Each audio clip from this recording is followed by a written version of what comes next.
lane in the manner that he is right now, it doesn't seem to be causing much of a danger to the public. But we did see some erratic driving, and once again, that's when these things really get dicey. That's when the suspect comes to an area where he stopped. Now we're seeing...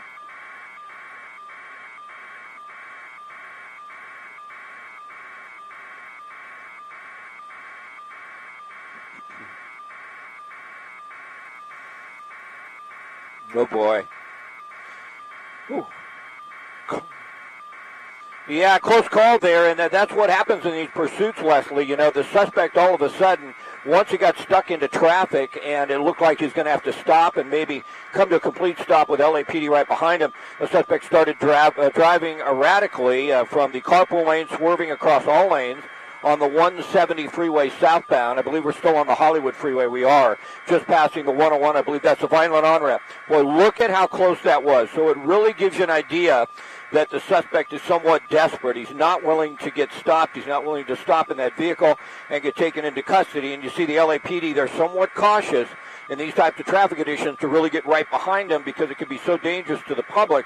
They do have a helicopter overhead, so there's really no way this individual is going to get away. Oh, it looks like there was a crash. I believe both of those cars may have been hit. So now we have a suspect that really does not care about hurting someone else or getting in an accident.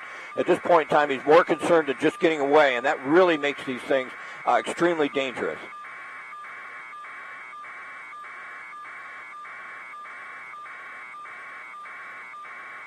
Correct.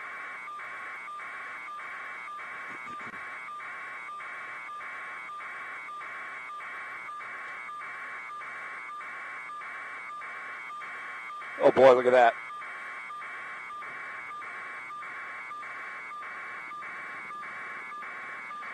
Yeah, boy, obviously that the suspect almost tried to turn onto an on-ramp. And in that situation, it gives you an idea just that they really don't have their wits about them as far as what they're trying to do. They get off an on-ramp, they get back on. It's hard to say what they may be thinking at this point in time, but to get back off of the freeway and consider, might do a pit here. All right, look at that. They did the pit. They usually don't do it in these types of situations at that high a speed, but now they're going to bring in another vehicle, try and lock them in. And, boy, this gets dangerous. Look at how quickly they swooped in on this. Their guns will be drawn. You can see the suspect does have his hands out. That is good because these situations are extremely tense if a suspect decides to make a quick move and they don't know if he's armed, they don't know who's inside that vehicle. We'll try and get around to the other side. Now, this is on the Hollywood Freeway southbound before you get to the Lankershim off-ramp on the 170 south by Universal Studios. And all lanes of the freeway here, the off-ramp are going to be shut down. The main lines are getting by, but the suspect is already out, already down on the ground. And, boy, that is really good because the way that individual is driving, someone could have been hurt or killed. So it looks like this is over. One person in the vehicle, they're clearing it now, but it looks like one person, a male, in custody, an assault with a deadly weapon suspect. We'll pull out a little bit and show you exactly where this is. This is really going to make the drive on the 170 southbound tough. It's the off-ramp, I believe, to Lankershim. I didn't get a real good look at it, but it's a 170 south, and it's really going to tie up traffic southbound. But it's over. There appeared to be a collision when we were on it with a couple of vehicles, but it didn't look like anyone was hurt and just some minor damage to the other cars.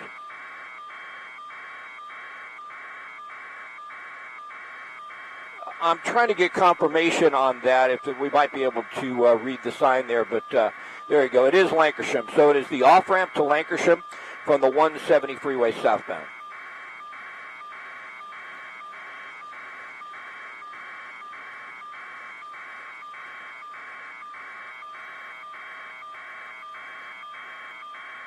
Right there.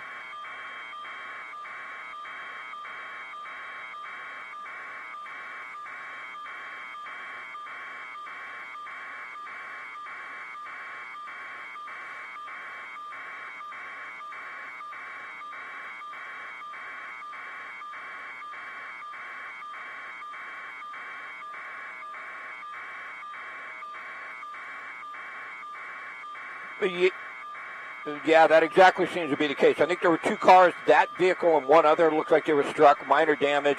We did see some parts fly off one of the vehicles. I'm not sure the suspect vehicle or that car, but certainly he wanted to stop and find out who it was. If there's an insurance claim, he'd like to know who the driver is. And you would hope nobody would really try and get involved, but it looks like those two vehicles are really startled when the suspect came out of nowhere and sort of clipped him, headed southbound.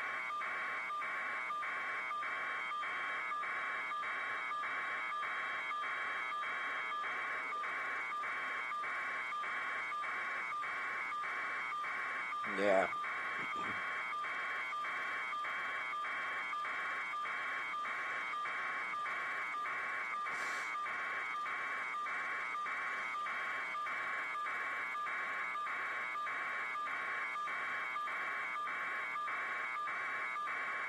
Yeah, and I really believe that that's one of the reasons they use the pit maneuver in this situation, because a lot of times at that higher rate of speed with other vehicles around, they won't do it. But once they saw how desperately the individual was driving, once they saw him run into some other cars, once they saw there was a lot of danger to the public and to the people on the freeway, they figured, hey, we're on an off-ramp, there's no oncoming traffic, we can try and swoop in around them real quick. Once we do the pit maneuver, we have enough officers here. We have enough force to do it safely. They did it. It was fantastic. It was textbook. And then the way they all swerved in very quickly and stopped the suspect from being able to drive off. I mean, that was perfect. And once again, we usually don't see them happen at that higher rate of speed, but it was pulled off perfectly. No one was injured, and the suspect, now you see him there. He is in custody.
Probably see that, they're paper plates.